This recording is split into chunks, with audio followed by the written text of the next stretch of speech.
Bonjour les amis, j'espère que vous allez bien. Nouvelle vidéo aujourd'hui, React à chaud, épisode 7. Dorénavant, les vidéos vont être un petit peu plus courtes. Du coup, on essaiera de sortir 2 voire 3 podcasts par semaine. Donc n'hésitez pas à commenter, liker, partager la vidéo. Et Maëva, présente-nous le sujet. Bonjour à tous. Alors aujourd'hui, on va parler de la nouvelle série qui vient de sortir, Bref, saison 2. Bref, c'est la série culte qui a marqué toute une génération. Un format ultra court dans la première saison, des punchlines millimétrées avec surtout un regard hyper cynique sur le quotidien. Mais cette fois, avec la saison 2, c'est un autre niveau. On passe vraiment sur un autre level. On s'attendait à un petit retour sympa. On a pris une claque magistrale, faut se le dire. Et c'est plus profond, plus percutant. Ça tape vraiment là où ça fait mal. Ça grandit aussi. C'est-à-dire qu'on passe vraiment à un nouvel âge, entre guillemets. Qu'est-ce qui a changé? Pourquoi cette saison est-elle encore plus impactante que la première? On va vraiment tout analyser ensemble. Magnifique, c'est parti. Donc n'hésitez pas à commenter, liker, partager la vidéo. Ça nous donne beaucoup de force et ça nous motive aussi à sortir 2-3 podcasts par semaine. Donc voilà.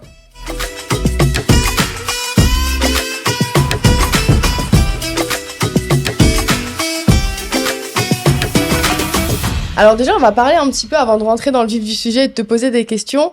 Vraiment, ce qui a fait exploser Bref. Bref 1 et Bref 2. Mais surtout Bref 2. Là, en fait, on a un ton un peu plus mature. Donc, c'est pas juste des galères de la vingtaine. Là, on passe, entre guillemets, entre la trentaine et la quarantaine. C'est un peu plus brutal aussi. On parle vraiment de sujets de société. Est-ce que ça t'a inspiré certaines choses? Est-ce que tu t'es reconnu là-dedans? Ouais, bien sûr. Franchement, la saison 1 de Bref, elle a quasiment 10 ans, je crois. Et j'ai vu pas mal d'interviews de Kian Kojandi, du coup, qui est un peu l'initiateur et le créateur de cette série, avec Navo, Bruno Musacchio, je crois, ou un truc comme ça. Enfin bref, je suis désolé pour le nom de famille, mais on l'appelle Navo. Du coup, c'était vraiment quelque chose qui, moi, m'a marqué. Et quand j'ai appris l'histoire de la série, comme quoi, au départ, voilà, ils ont l'idée, ils lancent, et puis après, t'as la machine Canal+, du coup, qui est derrière, qui reprend un peu la série en main, et là, ils produisent, je sais plus, je crois, il y a 70 épisodes, ou un truc comme ça, dans la saison 1, et vraiment, c'était déjà à l'époque une bête de masterclass. On le dit maintenant que ils ont inventé un petit peu le concept TikTok des vidéos courtes il y a déjà 10 ans. Donc c'est vraiment quelque chose qui était novateur, quelque chose qui changeait vraiment le format YouTube. YouTube, ça balançait des gros pavés, des grosses vidéos, et eux, ils sont arrivés avec un truc qui était vraiment exceptionnel pour le moment où c'est sorti. Et effectivement, derrière, en fait, on l'a perdu un petit peu. Kian Kojandi ne voulait plus faire du coup de saison 2 à l'époque, même si on lui a demandé, je pense qu'on a dû le saouler financièrement, que voilà, ça représente beaucoup d'argent, donc qu'il fallait en faire une, mais il l'a pas fait. C'est ça, c'est vrai. Et c'est là où, franchement, quand j'ai vu la saison 2, 13 ans après, j'ai compris pourquoi il a mis autant de temps, j'ai compris pourquoi il voulait pas le faire, et que même lui, il a dit en gros que il l'a fait maintenant, parce qu'il avait pas cette vision du mec de 35, 38, 40 ans. Donc en gros, il n'avait pas cette vision mature, et il voulait d'abord l'avoir avant de proposer cette saison 2, et je pense qu'on va en parler, donc je te laisse. C'est ça, on va pas aller trop vite. C'est parti. Effectivement, donc c'est des thématiques encore plus actuelles, du travail, de la solitude, d'une crise existentielle. Bref, parle de sujets qui nous touchent vraiment tous. Pour le coup, je pense qu'on a tous pris une claque. Et on va effectivement commencer avec quelques questions. On rentre dans le vif du sujet. Zéro filtre pour les réponses. Allez, on y va. Je suis chaud. Bref 2 a surpris tout le monde. Ok, on s'est tous, comme dit, pris une claque par cette saison 2. Pourquoi cette saison fait encore plus mal que la première? Parce que c'est vrai qu'on a été touché par la saison 1 et on l'est finalement peut-être même encore plus avec cette saison 2. Pourquoi, selon toi? Je sais pas ce que t'en penses, mais moi j'ai trouvé que genre les gens... j'ai pas regardé Twitter et les réseaux jusqu'à ce que j'ai pas fini les 6 épisodes. Donc dans cette saison 2, franchement, c'était juste fou. Parce que quand j'ai regardé les commentaires un peu sur Twitter, il y en a qui étaient genre déçus. Et je me suis dit, mais attends les mecs, on a vu la même chose ou vous êtes trompés de trucs? Pour moi, je trouvais que c'était une masterclass, mais genre, j'en ai rarement vu des comme ça dans les œuvres françaises. Je comprends mieux pourquoi c'est sur Disney+, il y a les moyens, on va dire Disney+, il y a vraiment il y a un travail d'écriture que j'ai trouvé exceptionnel. Mais pourquoi selon toi, du coup, pour revenir sur la question, pourquoi vraiment selon toi ça a fait plus mal? Parce qu'on a vu beaucoup de gens, je sais pas si t'as allumé TikTok, moi je suis quand même tombée, avant de regarder tous les épisodes, je suis tombée sur des TikTok de gens qui pleuraient littéralement et qui se filmaient sur TikTok. Et en fait, honnêtement, même moi, j'ai chialé devant les épisodes. Et pourquoi, en fait, cette saison-là, à ton avis, elle a fait plus de mal? Il faut pas je vais essayer de spoiler le moins possible, mais On peut y aller. Alors, de toute façon, il y aura la mention spoil, je pense, sur YouTube, parce qu'on Ok. on risque de rentrer un peu trop dans le détail. Donc, je pense que c'est mieux que vous regardiez tous les épisodes avant de continuer la vidéo. moi j'ai trouvé en fait que ce personnage de jeu qui est incarné par Kian Kojandi, je trouve qu'en fait, si vraiment tu regardes en toi-même, il y a certains de ses caractères ou certaines de ses réactions que moi personnellement j'avais, tu vois. Ouais. Donc tu te dis, si j'ai réagi vraiment comme ça, est-ce que c'est vraiment comme ça? Ou tu vois, t'as des trucs qui proposent des choses un peu profondes, tu sais, que t'arrives pas à sortir, ou des choses qui t'ont marqué dans la vie. Lui, il est vraiment marqué par son histoire, ce personnage-là. On comprend un peu mieux Bref 1, la relation avec son frère, avec son père, avec son ex. avec son ex. Il y a vraiment tout un truc, ces relations amoureuses tumultueuses, où lui-même il le dit, qu'à chaque fois il pète tout, machin. Donc, moi j'ai trouvé ça vraiment exceptionnel dans l'écriture, sur chaque épisode, surtout l'épisode 2, l'épisode 3. T'es là, à deux doigts de pleurer, derrière tu rigoles, derrière tu reviens sur tes émotions négatives, et après tu te remets en question, après tu pleures de nouveau, et vraiment, j'ai trouvé que... Alors, c'est vrai qu'il y a beaucoup de gens qui ont dit justement que ça remplaçait limite les séances de psy. C'est-à-dire qu'il y a des gens, ils ont dit, franchement, je suis allée chez psy 10 fois. Cette saison-là, elle m'a fait beaucoup plus réfléchir que mes 10 séances avec le psy. Parce qu'en fait, on dirait, franchement, honnêtement, si j'avais pas su que c'était eux qui avaient écrit, bah, j'aurais pu penser que c'était un psy derrière. Mais c'est imagé. Alors c'est effectivement imagé, mais c'est super bien imagé, et en fait on voit beaucoup de problèmes de notre génération qui sont du coup imagés, et beaucoup de problèmes vraiment psychologiques ou de relations, etc. qu'on peut avoir. Il y a un psy justement. Il y a un psy, il y a ce personnage de psy qui est joué par Alexandre Astier, qui est vraiment incroyable aussi, encore une fois. Le rôle est incroyable. Le rôle est incroyable, et en fait c'est tellement psychologique, c'est tellement bien fait, c'est tellement bien imagé. Rien que ne serait-ce que la première image, le premier épisode, il est gratuit sur YouTube, donc voilà, même ceux qui ont pas l'abonnement, enfin vous pouvez le voir si ça vous donne goût. Cette image juste où il est avec sa copine actuelle, et en fait la rupture est représentée par un accident de voiture où en fait c'est elle qui provoque l'accident.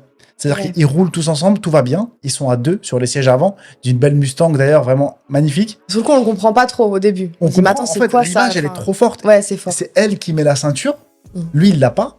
Donc déjà, le truc elle sait ce qu'elle va faire. Confort, quoi. Elle est dans sa zone de confort. Ouais. Elle se protège, entre guillemets, parce que c'est elle qui initie l'acte.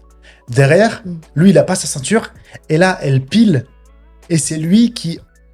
Il apprend le truc, et il est propulsé de la voiture par le pare-brise qui est vachement douloureux. Et en fait, il atterrit chez lui, cabossé, cassé.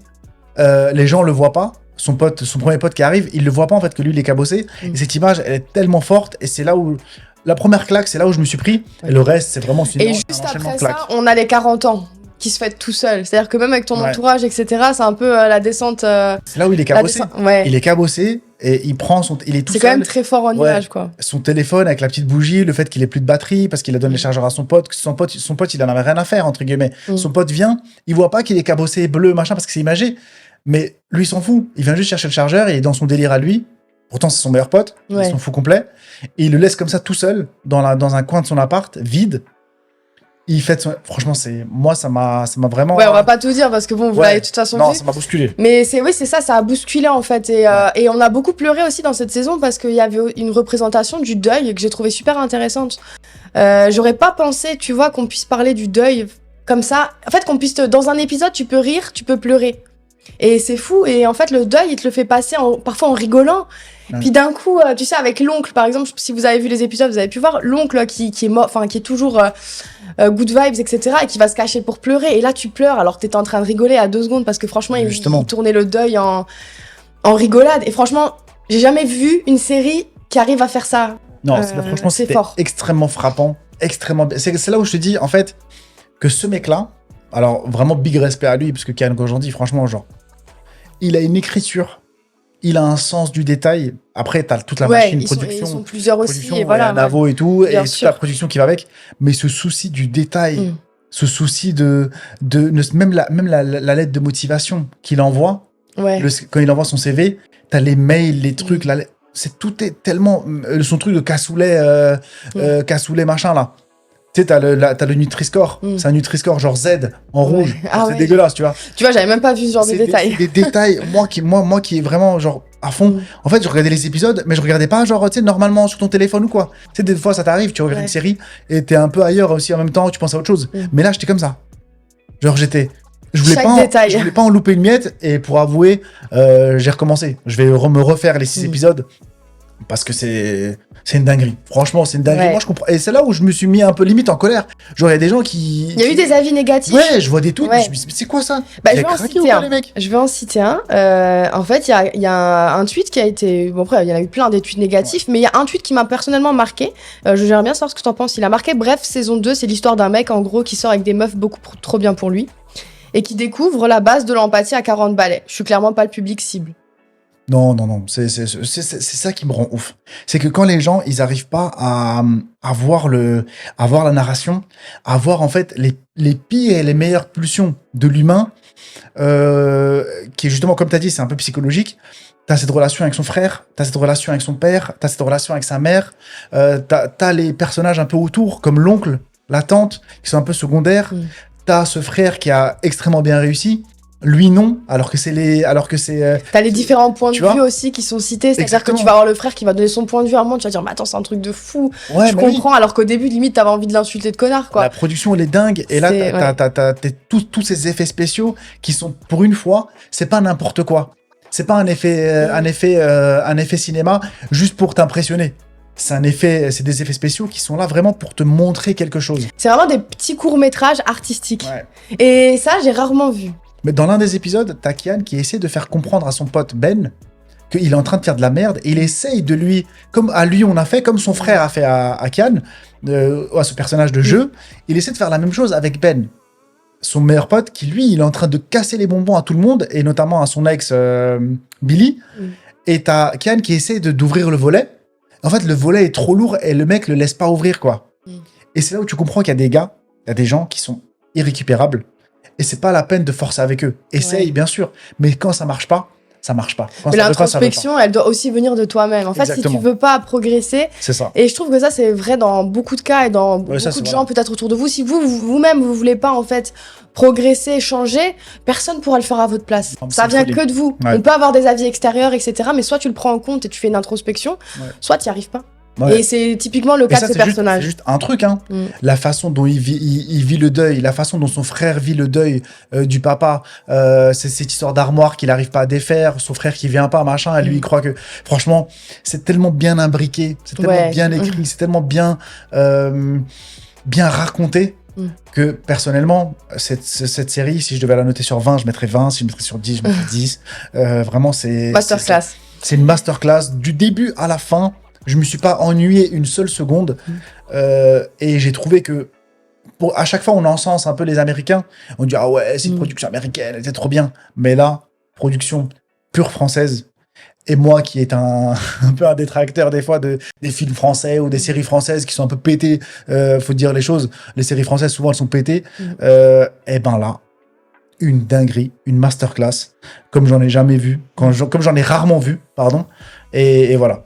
Alors, on a aussi un épisode sur le taf, en gros, et le burn-out. Je sais que c'était un peu le sujet de notre ancien podcast, et j'ai trouvé que ça rejoignait un petit peu ce qu'on avait déjà dit. C'est toujours la même histoire, on bosse comme des fous, on rêve de s'en sortir, voilà, au final, on finit lessivé.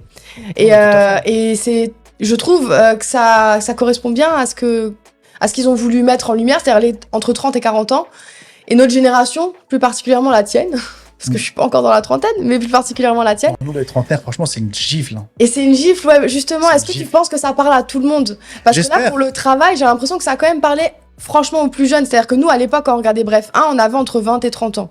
Donc ça nous parlait directement. Là, c'est plus, on va dire, entre 30 et 40 ans. Mais bizarrement, j'ai l'impression que ça parle à beaucoup de jeunes aussi, surtout sur le taf, etc. Tu sais, la boucle un petit peu du travail et voilà, du burn-out, quoi. Justement, en fait, j'ai trouvé que si là, aujourd'hui, vous avez 25-30 ans, et que là, en regardant cette série brève de 6 épisodes, si ça vous met pas si ça vous allume pas une lumière, une bougie dans votre tête, ou ça vous met pas un électrochoc pour comprendre, c'est que les gars, vous êtes Ben, vous êtes irrécupérable. Tu vois, ça sert à rien. Il y avait une phrase aussi, il avait besoin de s'asseoir 30 secondes, il s'est assis 20 ans. Je crois que ça nous a tous mis une gifle, mais de malade. C'est ce personnage qui est incarné du coup par Jean-Paul Rouve. Pour ceux qui connaissent, du coup, c'est le gars qui joue Jeff Tuch. Mais là, c'est pas du tout Jeff Tuch, c'est le voisin gentil, sympa et tout, qui, après une rupture, comme tu as dit, cette phrase, elle est magnifique.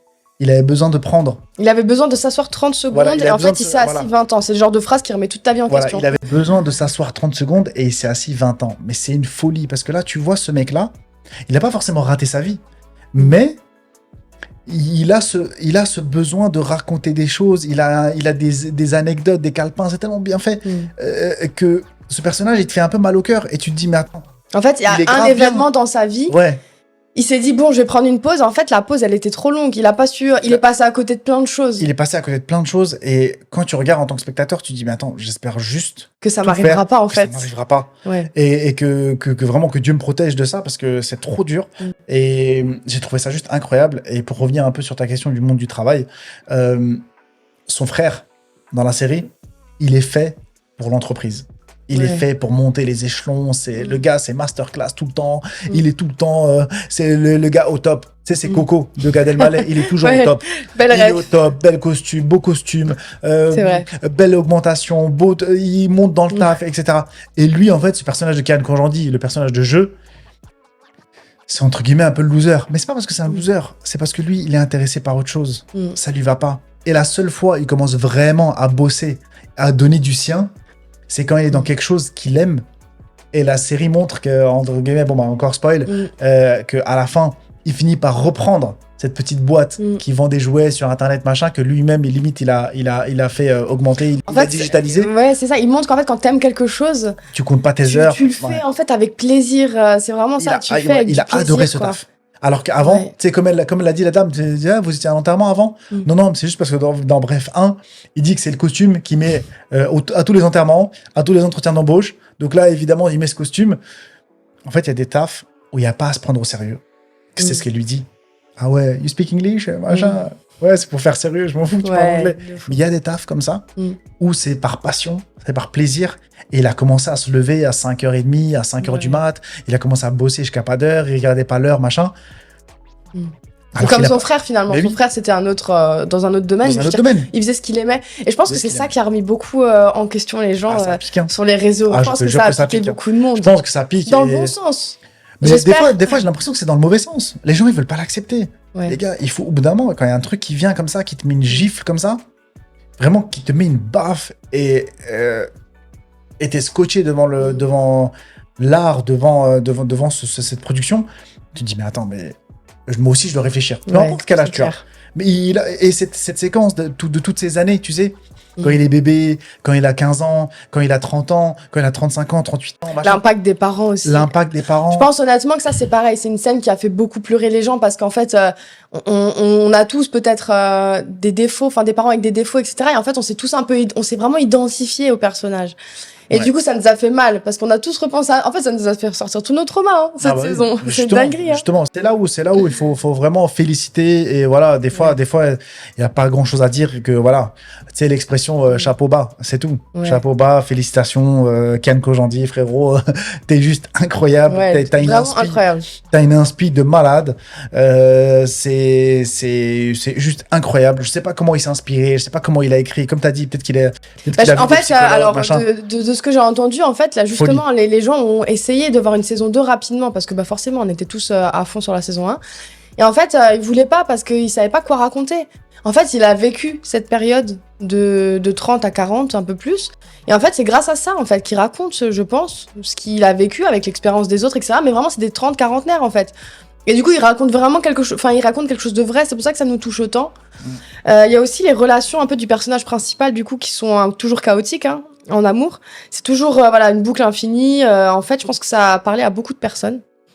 Et ça a parlé aussi à beaucoup... Enfin, ça a mis un peu une question, enfin, ça a remis un peu en question certains couples de nos jours. Il y a un moment où, tu sais, ils sont en date, et en fait, ils projettent avec une télécommande chacun un petit peu ce que l'autre veut voir. Ah, ça, c'était une dinguerie, mais oui, je m'en souviens. Et ça, j'ai trouvé que artistiquement, déjà, c'était incroyable. Non, mais c'est les effets spéciaux dont je te parlais, qui sont utilisés à bon escient. Mais surtout, ça reflète beaucoup trop la réalité pour moi. Est-ce que les couples aujourd'hui sont un peu trop égoïstes l'un envers l'autre? En fait, on veut avoir la personne, donc on projette certaines choses sur la personne, mais au final, on n'est pas comme ça. Donc c'est un peu égoïste parce qu'on se rend compte, souvent, les couples, pourquoi ils cassent de plus en plus, c'est à cause de ça. C'est parce qu'on montre pas son vrai visage, on montre pas sa vraie personnalité. Et est-ce que ça, tu penses que ça a fait aussi un peu réfléchir et réagir les gens? Je pense que si là, ça fait pas réfléchir sur tout ce qui est relations homme-femme, sur les applis de rencontres, sur les rencontres un peu fake que tu peux avoir, etc. Parce qu'en fait, c'était pas une projection normale. C'était que, genre, en gros, t'as une femme qui te dit et toi, est-ce que t'aimes le sport? Ouais. Et toi, même si t'aimes pas le sport, tu dis oui. Et en gros, comme le montre dans la série, tu sais, tu te mets un sticker sportif. Ouais, c'est ça. En fait, mais sauf Tu que te voiles un peu la face. tu te voiles la face. Et c'est vraiment typique. C'est ça, vraiment c'est l'expression. vraiment ça. Si tu te voiles la face, et sauf qu'elle, elle voit une certaine face, toi, tu vois une certaine face, mais quand la vie se fait, une fois que les premiers dates, les premiers rencarts, quand t'as commencé à vivre avec la personne, à dormir avec la personne, bon, bah, petit à petit, non, finalement, t'aimes pas trop le sport, t'aimes pas le cinéma, t'aimes pas tout ce que t'as dit, en fait. En fait, ça. bof, quoi. Tout ce que t'as dit, c'était juste pour lui plaire, Ouais. elle aussi. Et au final, c'est les vrais visages qui se déclarent. Et c'est là où ça collait jamais, jusqu'à ce que ce personnage de jeu, de Kian Kojandi, comprend que, tu sais quoi, faut jeter. Vraiment, cette métaphore de jeter la télécommande, tu sais, que tu projettes, C'est ça. de ne rien projeter du tout, et de te montrer tel quel. Si on t'accepte, tant mieux. Si on t'accepte pas, on t'accepte pas. Ouais, c'est ça. Mais- C'est une peine en moins. Mais en tout cas, Exactement. ça aussi, bah, vraiment, cet épisode, je l'avais oublié, mais franchement, masterclass. Masterclass de malade. Et il y a des gens qui ont critiqué justement les effets spéciaux, qui ont dit ouais bon le deuil en Star Wars bof, ça justement les sortes de projections, enfin bref tous les effets spéciaux qu'il y a Mais moi, au contraire. et le casting qu'il y a, parce qu'il y a quand même un sacré casting, hein, ça faut le rappeler aussi. Non, il y a beaucoup de youtubeurs, on a vu McFly et Carlito, on a vu Mr V, donc ouais c'est chouette aussi le casting, il était vraiment pas mal. Non, le casting, pour moi, il était super. Mais les effets spéciaux, bah comme dit, ça a quand même été critiqué. Bah, moi, non. Que le fait Parce que voilà les effets spéciaux ils ont rien rajouté, Ah, si. que c'est Ah, juste si. une grosse prod et etc. Ah, non, Et- pour moi, c'était masterclass. Il a pas besoin de rajouter. En fait, quand il fait ses effets spéciaux, pour moi, tout était millimétré. Mais est-ce que sans ça aurait autant marché? Non, moi, j'aime trop ces effets spéciaux qu'il a fait. Ces effets spéciaux, pour moi, ils étaient... C'est pas genre faire une méga explosion avec tout plein de trucs et après le déclarer sur Internet, ouais, cette explosion, elle nous a coûté 4 millions d'euros. On s'en bat les steaks de ça. Je te dis juste que cette séquence de Star Wars que les gens ils ont pas compris, c'est juste qu'en fait, c'était les points de vue. Il y a toujours une métaphore derrière. C'est toujours une métaphore. Et sa mère, elle croyait vraiment qu'elle était là-dedans. En fait, qu'il y avait une guerre. Il n'y avait pas de guerre. T'avais déjà perdu d'avance. Tu vois? T'avais déjà perdu d'avance. Il n'y a pas de guerre. Tu vas pas... C'est comme quand elle envoyait les ingrédients, machin, et que... Ouais, le fallait- curcuma et le- tout, genre voilà. tout ce que tu peux trouver sur internet, C'est etc. en fait, la guerre, ce Star Wars, c'est dans la tête de sa mère. Ouais. Mais évidemment, quand t'as une grosse prod, tu peux l'imager. C'est incroyable. Moi, j'ai C'est- trouvé ça. c'est juste Moi, j'ai incroyable. effectivement, j'ai trouvé ça ouf. C'est une Et je pense dinguerie. qu'effectivement, s'il n'y avait pas eu ces effets spéciaux, on aurait compris les métaphores autrement, mais on les aurait pas, ça aurait pas été aussi impactant. Non, là, c'est impactant de fou. C'est Ouais. une... Je te dis, franchement, des fois, il y a des œuvres, il y a des trucs comme ça, où vraiment, tu fermes ta bouche, tu dis masterclass, mec, il Ouais. n'y a rien à dire. T'es le boss du game, t'as fini le jeu, voilà, tu poses chapeau bas, et tu dis, frère, ça y est, genre, c'est trop. C'est Pour bon, moi, c'est trop. ok. Voilà. Bref, bah, on pensait juste se marier, on s'est pris une claque monumentale. Est-ce que cette saison 2 est le chef-d'œuvre ultime de notre époque? Je ne sais pas. En tout cas, en France, franchement, ça relève du Je pense niveau. qu'il n'y aura pas mieux là en 2025, enfin, là, dans les 10 ans là. Bah, Asil, justement, selon toi, est-ce que, bref, a tout dit sur nous ou est-ce que justement il y a encore des choses à venir? Peut-être que, en fait, si c'est fait par Kian Kojandi, je suis prêt à attendre encore 5 ans. C'est pas grave. Ouais, je suis même prête à attendre 10, hein. Franchement, c'est pas grave. J'attends. Pour avoir ça, je t'ai dit, ça faisait très longtemps que je m'étais pas pris une baffe comme ça, tu vois. Vraiment au cinéma. Pour moi, ce truc-là, il devait être au cinéma. Ouais. Franchement, j'aurais été, moi personnellement, je peux payer, tu vois, ma place à 15 balles pour aller m'asseoir et regarder ces 6 épisodes dans un cinéma. Avec des Ça aurait été pauses ou même quoi, peut-être tu vois. bien dans un futur Ouais. proche qu'ils puissent faire des. Enfin, je sais Ouais. pas, mais produire des films, etc. Franchement. Mais ça, moi, je paye. Ah ouais, C'est là franchement, où- je paye. J'espère ne pas être déçu, mais Exactement. franchement, je paye. Franchement, les gars qui... Bon, il y a des spoils et tout, mais ceux qui se posent encore la question ou quoi, on regarde ou pas, franchement, les gars, l'abonnement au Disney+, je sais pas combien il coûte. Oh, Franchement, je crois que c'est 6 euros, quelque je chose sais comme pas, ça. mais Enfin, prenez un mois. Prenez un mois. ça vaut le coup. Regardez-moi ça. Et je te dis, si ça coûtait 15 balles de regarder ces 6 épisodes au cinéma, avec des petites, tu sais, des tranches de 2 épisodes, avec une petite pause ou quoi, tu vois, faut pas que ça fasse trop long. Mais la vérité est que moi, je l'ai fait en une traite. Ouais, Là, c'est les ça. 6 épisodes, je les regarde au cinéma, posés, et Franchement, non, prenez une masterclass. soirée, Masterclass. préparez les mouchoirs. Ouais, non, masterclass. Préparez-vous aussi à remettre toute votre vie en question, Mm. mais faites-le incroyable. Voilà, notre avis est clairement positif. Bah, donnez-nous quand même votre avis parce que je suis curieuse d'avoir des avis un peu différents du nôtre. Même si je pense que honnêtement, 80% des gens sont d'accord Non, c'est avec trop, nous. C'est trop. Mais on est curieux quand même d'avoir vos avis Ouais. et puis on revient pour un prochain épisode très bien. Le mot de la fin, c'est bref, c'est une dinguerie. Bref, c'est une masterclass. C'est tout.